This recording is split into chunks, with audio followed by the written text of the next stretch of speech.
A very good evening, dear aspirants. Byju's के government exams prep channel में आप सभी का हार्दिक स्वागत है. Very warm welcome to all of you in today's lecture on daily current affairs segment. एक ऐसा सेगमेंट जहां आपके सामने हम प्रस्तुत करेंगे वो सभी महत्वपूर्ण घटनाएं और न्यूज इवेंट्स जो आपको आने वाली इन सभी गवर्नमेंट परीक्षाओं में बहुत लाभ देंगी. इसके साथ सेशन के अंत में we will also share some important practice questions with you. ये सभी क्वेश्चंस भी आज की ही तमाम खबरों पे आधारित करके बनाए गए हैं. आप अवश्य ही इनके आंसर्स देने का प्रयास कीजिए और इनके उत्तर हमारे साथ शेयर करते रहिए लगातार कमेंट बॉक्स में. तो आइए अब शुरुआत करते हैं 9 सितंबर अर्थात आज की दिनांक से जुड़े सभी इम्पोर्टेंट न्यूज अफेयर्स की. सबसे पहले यहाँ हम बात करेंगे नेशनल अफेयर्स अर्थात राष्ट्रीय मामलों के बारे में, जहां पहली खबर है कि TRIFED is setting up Aatmanirbhar corner in 75 missions and embassies around the world. जी हाँ, the tribal cooperative marketing development federation of India, जिसे हम ट्राइफेड भी कहते हैं, वह मिनिस्ट्री ऑफ एक्सटर्नल अफेयर्स के साथ कोलैबोरेशन में आत्मनिर्भर भारत कॉर्नर सेटअप करने वाला है 75 भारतीय मिशंस और एम्बेसीज में, जो कि दुनिया भर में विभिन्न इलाकों में स्थित हैं. ये कार्य तकरीबन 3 महीनों में अभी से पूरा होने की संभावना है. इस संदर्भ में ये भी याद रखिएगा कि कौन सा था सबसे पहला आत्मनिर्भर भारत कॉर्नर. तो यह था थाईलैंड की राजधानी बैंकॉक में in the Indian embassy located in Bangkok. This was successfully inaugurated on August 15, 2021. इसके अलावा ट्राइफेड अब प्लान कर रहा है 75 और कॉर्नर्स की स्थापना करना भारत में स्थित सभी देशों की एम्बेसीज के अंतर्गत. क्या है इस मिशन का उद्देश्य? तो इसका इंटेंशन है to provide an exclusive space to promote geographical indication tagged tribal art and craft products. साथ साथ में अन्य नेचुरल और ऑर्गेनिक प्रोडक्ट्स को बढ़ावा देना भी इसका एक उद्देश्य है. क्योंकि हमने बात ट्राइफेड के सिलसिले में की है, तो आप जरूर याद रखिए कि the tribal cooperative marketing federation of India के मुख्यालय भारत की राजधानी नई दिल्ली में ही स्थित है and it was established in the year 1987. अब इसके साथ चलिए देखते हैं कौन सा है नेशनल अफेयर्स का दूसरा मामला आज. तो ये है कि किस प्रकार प्रधानमंत्री श्री नरेंद्र मोदी जी ने शिक्षक पर्व 2021 का उद्घाटन किया है और उन्होंने वीडियो कॉन्फ्रेंसिंग के द्वारा इनॉग्रल कॉन्क्लेव को भी एड्रेस किया. द थीम ऑफ शिक्षक पर्व 2021 है quality and sustainable schools, learning from schools in India so that an overall development is made possible. इस इवेंट को मिनिस्ट्री ऑफ एजुकेशन के द्वारा शुरू किया गया है और ये मनाया जाएगा राइट फ्रॉम 7 सितंबर टू 17 सितंबर 2021. इसका ऑब्जेक्टिव है शिक्षा के क्षेत्र में इनोवेटिव प्रैक्टिसेस को इंट्रोड्यूस करना to make sure not only the continuity of education at all the levels but also to improve the quality of education that is being provided. ये मुमकिन होगा by establishing more inclusive practices and sustainability in the schools across the country. इस 10 दिन के पर्व में कई webinar आयोजित किए जाएंगे अलग अलग सब थीम्स पे, all of which are associated with quality education. और कुछ बहुत ही महत्वपूर्ण इनिशिएटिव्स लॉन्च करे गए हैं प्रधानमंत्री जी के द्वारा इस पर्व में. All these initiatives are a part of the National Education Policy 2020. अगर बात करें कौन से हैं ये विशेष इनिशिएटिव्स, तो यहाँ शामिल है इंडियन साइन लैंग्वेज डिक्शनरी, जिसका उद्देश्य है उन सभी विद्यार्थियों को जिनको हियरिंग इम्पेयरमेंट है उनके लिए साइन लैंग्वेज के द्वारा शिक्षा प्रदान करना. इसके अलावा टॉकिंग बुक्स का प्रावधान भी कराया जाएगा. These will be audio books उन सभी बच्चों के लिए जो देखने में असमर्थ हैं. अलोंगसाइड निष्ठा टीचर्स ट्रेनिंग प्रोग्राम भी कंडक्ट होगा फॉर निपुण भारत एंड विद्यांजलि 2 पोर्टल. क्या है Vidyanjali 2 portal? So this will be a platform for many people जो कि टीचिंग प्रोफेशन का हिस्सा नहीं है परंतु अगर चाहें तो सरकार द्वारा नियंत्रित स्कूलों में क्वालिटी एजुकेशन को बढ़ावा देने में सहयोग दे सकते हैं। विद्यांजलि टू एक ऐसा इनिशिएटिव है जो मिनिस्ट्री ऑफ एजुकेशन के द्वारा उठाया गया है। अल्टीमेटली इसका उद्देश्य है स्कूल्स को स्ट्रेंथन करना through community and private sector participation. और अब इसके साथ आइए देखते हैं कि कौन से आज हमारे साथ हैं जुड़े हुए अंतर्राष्ट्रीय मामले अर्थात इंटरनेशनल अफेयर्स। तो यहाँ सबसे पहली अंतर्राष्ट्रीय खबर है संबंधित ब्रिक्स समिट से। आप सभी ने सुना होगा कि भारत 2021 की ब्रिक्स समिट का मेजबान है और ये भी हम जानते होंगे कि किस प्रकार being the chairman of BRICS 2021 Honorable Prime Minister Shri Narendra Modi will chair the 13th BRICS Summit on 9 September 2021 in a virtual format. इस मीटिंग को अन्य देशों के प्रीमियर्स अटेंड करेंगे जैसे कि the president of Brazil mister जेर Bolsonaro, the president of Russia, Vladimir Putin, apart from that, China के president Mr. Xi Jinping and the president of South Africa, Mr. Cyril Ramaphosa.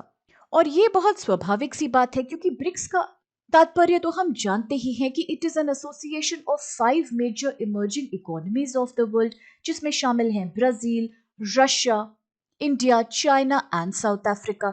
यहाँ एक quick fact ये भी याद रखिएगा कि इसकी स्थापना करी गई थी वर्ष 2006 में।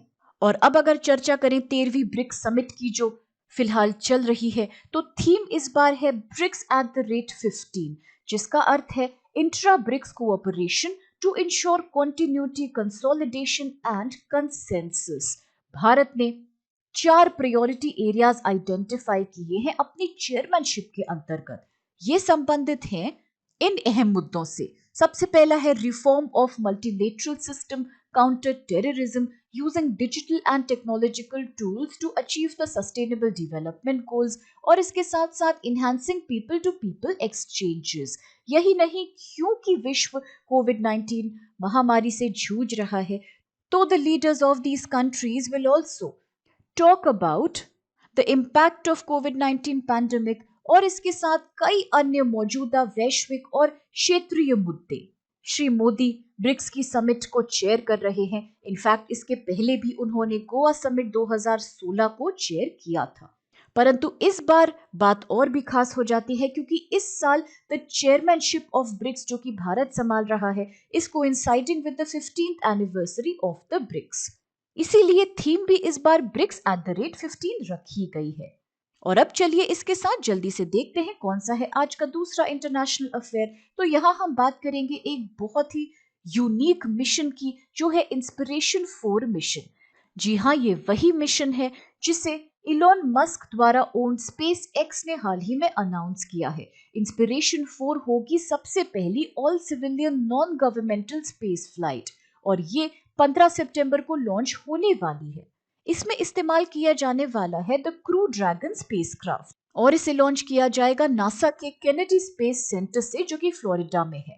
इस मिशन के अंतर्गत 4 प्राइवेट सिटीजन्स को स्पेस में ले जाया जाएगा 3 दिन के ड्यूरेशन के लिए। और इस मिशन में शामिल है the activities of circling the earth for 3 days and then coming back to earth by splashing into the Atlantic Ocean. Inspiration 4 पृथ्वी का ऑर्बिट करेगी एट 575 किलोमीटर्स, जो कि इंटरनेशनल स्पेस स्टेशन से कहीं ऊंचा है, क्योंकि इंटरनेशनल स्पेस स्टेशन 408 किलोमीटर्स के एलिवेशन पे स्थित है। और अगर बात हबल स्पेस टेलीस्कोप की करें तो ये मिशन उससे भी ऊपर के स्तर पे ऑर्बिट करने वाली है, because even the Hubble space telescope is 547 kilometres only. इस उपलब्धि के साथ this will be the farthest distance travelled bye a crude mission since last time in 2009, जब एस्ट्रोनॉट स्पेस में गए थे हबल स्पेस टेलीस्कोप को रिपेयर करने के लिए। विश्व भर में यह मिशन काफी चर्चित है, इसको लेके काफी उत्साह है लोगों के बीच और इसको देखा जा रहा है as an effort to open up space travel to non-professionals. This is in line with the recent space journeys made by billionaires Jeff Bezos and Richard Branson. और अब इसके साथ आइए देखते हैं कि इन्वायरमेंट एंड इकोलॉजी से संबंधित आज कौन सी खबर हम आपके सामने प्रस्तुत करने वाले हैं। तो यहाँ खबर है एक नई ब्रीड ऑफ बफेलोज के ऊपर which has been called the Manda buffalo.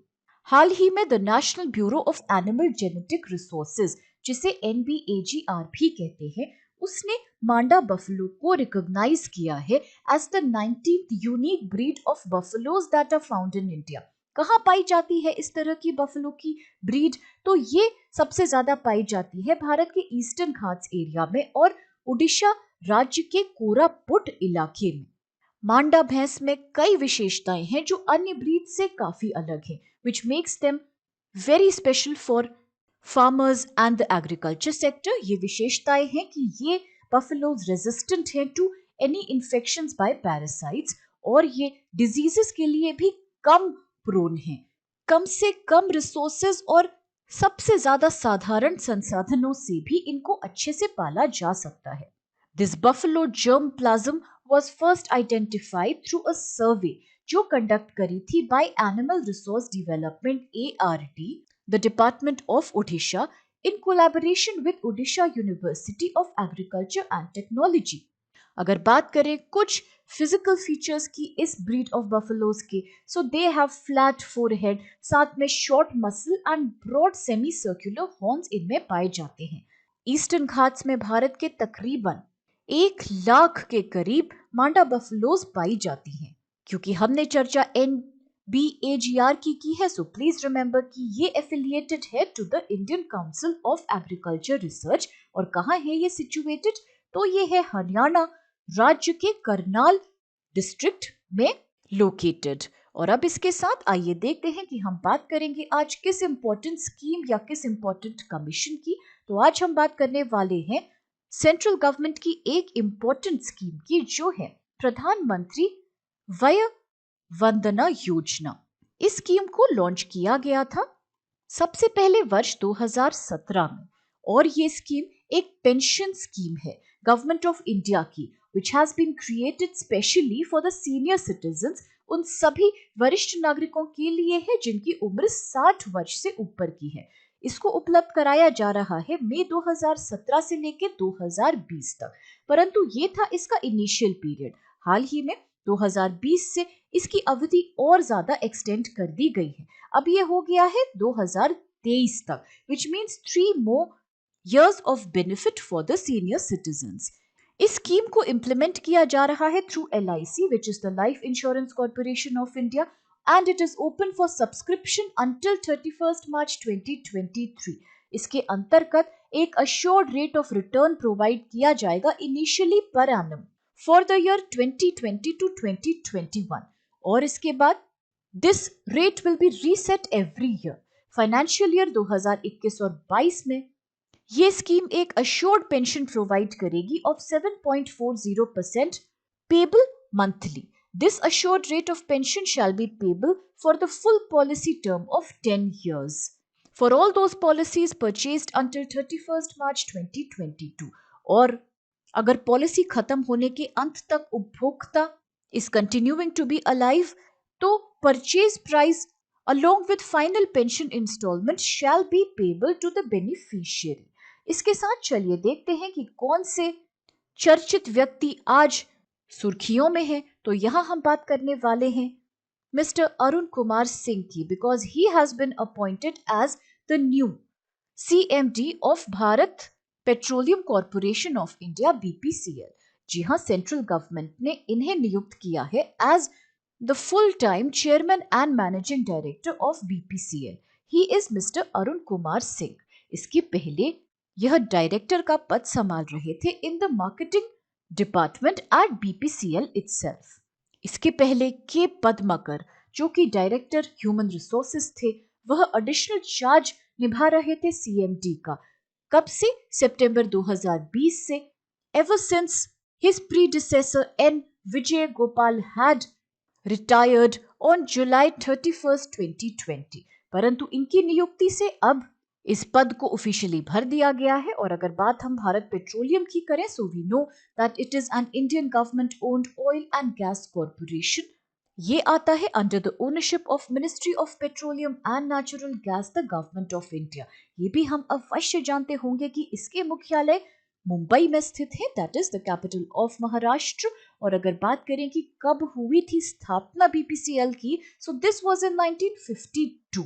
और अब इसके साथ आइए चल के देखते हैं कि बुक्स एंड अवार्ड सेगमेंट में आज हम किस पे चर्चा करने वाले हैं।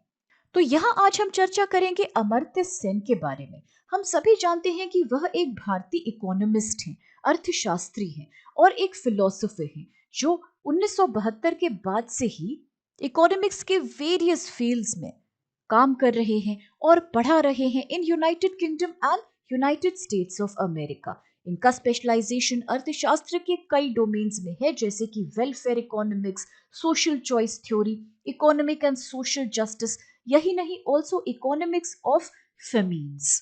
इनके बारे में सबसे विशेष बात यहाँ ये है कि इनको दिया गया था Nobel memorial prize in economics science. ये इन्हें प्राप्त हुआ था वर्ष 1998 में। और यही नहीं, इन्हें भारत का सर्वोच्च नागरिक सम्मान भारत रत्न भी प्रदान किया गया था in the year 1999 for all his contributions in the field of welfare economics. तो आज हम चर्चा करने वाले हैं इनके द्वारा लिखी गई कुछ महत्वपूर्ण किताबों की। कई किताबें इन्होंने लिखी हैं which have been very beneficial in different domains of economics and life। लेकिन आज हम बात करेंगे जिन किताबों की, they are The Idea of Justice। अगली किताब है Development as Freedom। Amartya Sen has also authored Poverty and Inequality। Apart from that, Rationality and Freedom। इनकी कुछ और किताबें हैं collective choice and social welfare. Apart from that the country of first boys. एक और किताब है कैलकटा आफ्टर इंडिपेंडेंस, जो कि इनके द्वारा लिखा गया एक पर्सनल मेमोआ है। Then another book is on ethics and economics. तो इन सभी का नाम आप विशेष रूप से याद रखिएगा। और अब चलिए देखते हैं चल के कि बैंकिंग और फाइनेंस रिलेटेड खबरों में आज कौन सी खबर पे हम चर्चा करेंगे। तो यहाँ हम बात करेंगे एमेजॉन की, क्योंकि it has tied up with Kuvera to offer wealth management services for the first time. जी हाँ, एमेजॉन ने कुवेरा के साथ समझौता किया है और अब पहली बार धन प्रबंधन सेवा प्रदान करने की ओर बढ़ गया है। A first for the multinational retail company, its wholly owned subsidiary Amazon Pay has partnered with indigenous investment advisory services setup Kuvera, जिसका उद्देश्य है to offer wealth management services to its 50 million Indian customers. Amazon pay ने payment और credit business में already अपना एक popular नाम तो बना ही लिया है, और ये मूव आया है right after Google Pay's declaration that it will offer fixed deposits to its Indian customers. चाहे Amazon हो चाहे गूगल हो, इन दोनों ही ग्लोबल जायंट्स के द्वारा किए गए ये बड़े फाइनेंशियल मूव्स एक तरह से एक हिंट है towards a changing landscape in the Indian financial service space, जो कि बेहतर से बेहतर इन्वेस्टमेंट अट्रैक्ट अपनी तरफ कर रहा है, क्योंकि इस मार्केट का साइज है तकरीबन 1.4 billion population. The target population for these companies is tremendous in India. Kuvera की अगर बात करें तो ये एक इन्वेस्टमेंट एडवाइजर है जो ऑनलाइन पर्सनल फाइनेंशियल सर्विसेज प्रदान करती है। इसकी शुरुआत वर्ष 2017 में करी गई थी और ये एक सेबी रजिस्टर्ड फर्म है। It is owned by Arevuk advisory services. इसके साथ चल के देखते हैं कि स्पोर्ट्स न्यूज अर्थात खेल समाचार में आज हम क्या चर्चा करेंगे। तो यहाँ हम बात करेंगे ड्यूरेंट कप की, जो अभी चल रहा है। ड्यूरेंट कप 2021 के मैच में Indian navy football team has beaten Delhi football club bye a score of 2-1। जी हाँ, Indian navy defeated the Delhi Football Club by this score in the opening match of the Durand Cup football tournament, जो आयोजित हुआ है Mohan बगन stadium में इन कोलकाता, और ये हुआ है कल ही अर्थात on Wednesday. The central defender Dalraj Singh had scored the winner late 86th minute में in the second half of a towering header from flag kick। इस गेम को एक बराबरी के प्लेटफॉर्म पे लड़ा जा रहा था, परंतु the navy finished as the stronger side. Delhi football club में 4 विदेशी प्लेयर्स शामिल थे, including Brazilian Sergio Barbosa junior, Nigerian Acom Phillips, Gambian Dwada Sise, giving Plaza company on the field, but आखिरी में इसका कोई भी फायदा प्राप्त नहीं हुआ दिल्ली एफसी को, क्योंकि नेवी के द्वारा दिखाया गया परफॉर्मेंस कहीं ज्यादा सुपीरियर साबित हुआ। अगर बात ड्यूरेंट फुटबॉल टूर्नामेंट की जाए तो इसे अक्सर ड्यूरेंट कप भी कहा जाता है। ये एक एनुअल डोमेस्टिक फुटबॉल कंपटीशन है जो भारत में ही खेला जाता है। सबसे पहली बार इसे खेला गया था 1888 में। कहाँ? In Shimla, that is in Himachal Pradesh. It is hosted by Durand football tournament society DFTS, और ये टूर्नामेंट सबसे पुराना एग्जिस्टिंग फुटबॉल टूर्नामेंट है समूचे एशिया में, और तीसरा सबसे पुराना एग्जिस्टिंग प्रोफेशनल क्लब फुटबॉल है पूरे विश्व भर में।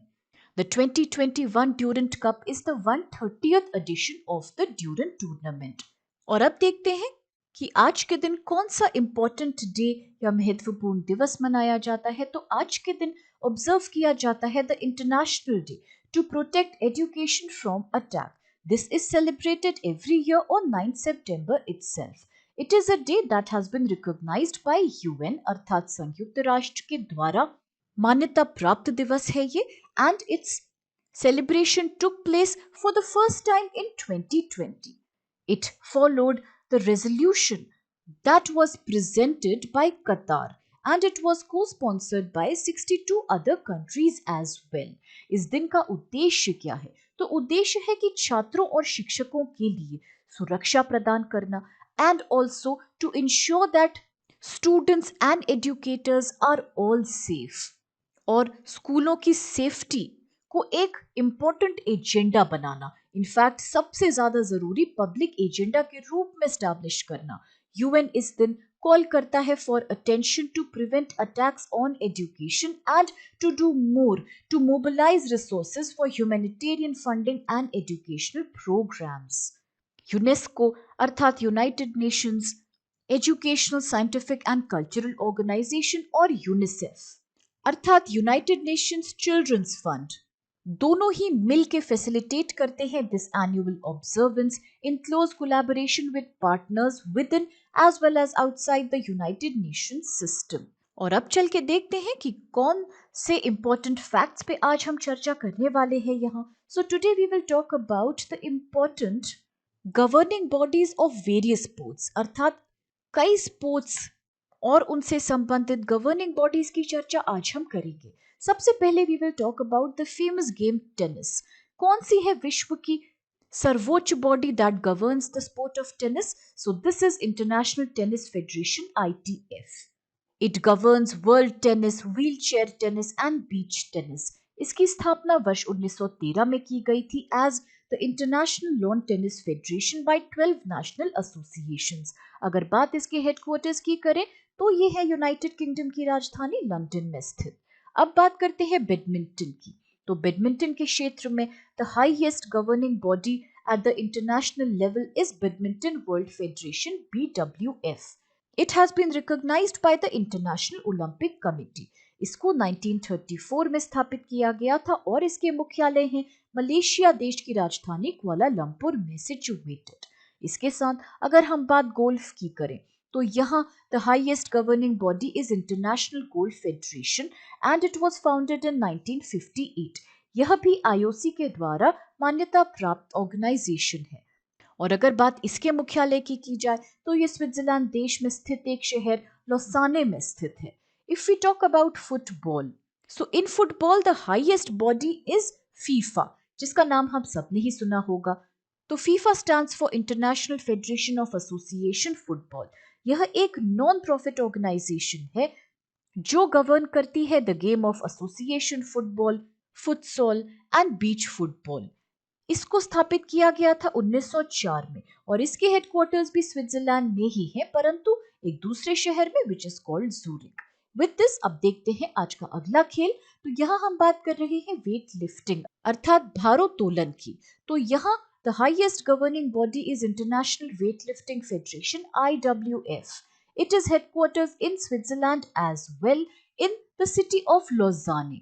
इसको स्थापित किया गया था 1905 वर्ष में and it is also the highest international body for the sport of Olympic weightlifting. इसके साथ अब देखते हैं रेसलिंग के बारे में।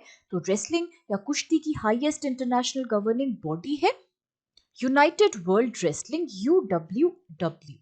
इसकी ड्यूटी है रेसलिंग के गेम को ओलंपिक्स में मैनेज करवाना। It also presides over international competitions for various forms of wrestling including the Greco Roman wrestling, free style wrestling, grappling, महिलाओं और पुरुषों के wrestling matches as well as many other formats. इसके headquarters भी Lausanne में ही स्थित है विच इज इन स्विट्जरलैंड। और अब चलिए देखते हैं which questions do we have to solve today. आज का सबसे प्रथम प्रश्न है वेयर वॉज द फर्स्ट आत्मनिर्भर भारत कॉर्नर सेटअप, अर्थात पहला आत्मनिर्भर भारत कॉर्नर कहाँ स्थापित किया गया था। ऑप्शंस है A Shanghai, B Singapore, C Bangkok, D Hanoi. आज का दूसरा क्वेश्चन है which platform has been launched by the Indian government for non teaching professionals to contribute to increasing the quality of education in government schools, अर्थात सरकारी स्कूलों की गुणवत्ता बढ़ाने के उद्देश्य से योगदान करने के लिए सरकार द्वारा कौन सा मंच शुरू किया गया है। ऑप्शंस है ए विद्या प्लान, बी एड्यू प्लेटफॉर्म, सी शिक्षा 2.0 और इज इट विद्यांजलि 2.0। आज का तीसरा क्वेश्चन है which country is hosting the 13th BRICS summit in 2021, अर्थात 2021 में 13वें ब्रिक्स शिखर सम्मेलन की मेजबानी कौन सा देश कर रहा है। ऑप्शंस हैं A Brazil, B Bharat, C China, D South Africa. The fifth question is which mission will be the first human space flight to orbit earth with exclusively private citizens on board, अर्थात कौन सा mission विशेष रूप से private नागरिकों के साथ पृथ्वी की परिक्रमा करने वाला पहला मानव अंतरिक्ष यान बनेगा। ऑप्शंस हैं ए स्टारशिप, बी डियर मून, सी इंस्पिरेशन 4 या डी क्रू 1। आज का पांचवा क्वेश्चन है which buffalo breed has been recognised as the 19th unique breed of buffaloes in India, अर्थात भारत में पाई जाने वाली भैंस की 19वीं अनूठी नस्ल के रूप में किस को मान्यता दी गई है। ऑप्शंस है A Manda, B Murrah, C Nagpuri, D Jafarabadi. और आज का सिक्स्थ क्वेश्चन है कि who are the beneficiaries under Pradhan Mantri Vaya Vandana Yojana. Options है A women entrepreneurs, B differently abled children, C farmers या डी सीनियर सिटीजंस। आज का सातवां प्रश्न है भारत पेट्रोलियम कॉर्पोरेशन लिमिटेड के अध्यक्ष और प्रबंध निदेशक के रूप में किसे चुना गया है, अर्थात कौन बने हैं BPCL के chairman and managing director. Options है ए अर्जुन भारती, बी सी के पद्माकर या डी जी गोपाल। आज का एट्थ क्वेश्चन है कि who is the author of the book the idea of justice, किसने लिखी है ये किताब। ऑप्शंस है ए अभिजीत बैनर्जी, बी अमर्त्य सेन, सी ईवा कोलोरनी और is it D Montek Singh Ahluwalia. The ninth question है कि when is the international day to protect education from attack observed, अर्थात कब मनाया जाता है अंतर्राष्ट्रीय दिवस शिक्षा को हमले से बचाने के लिए। ऑप्शंस है इस 7 दिसंबर, बी 8 दिसंबर, सी 9 दिसंबर या डी 10 दिसंबर। आज का आखिरी और 10वां क्वेश्चन है where are the headquarters of international weight lifting federation IWF situated, कहाँ है IWF का मुख्यालय। ऑप्शंस है A Zurich, B Geneva, C London, D Lausanne. और अब इन सभी इंटरेस्टिंग क्वेश्चंस के साथ आज के इस सेगमेंट को हम यही समाप्त करते हैं, इस आशा के साथ कि आप सभी को इससे बहुत हेल्प मिलेगी।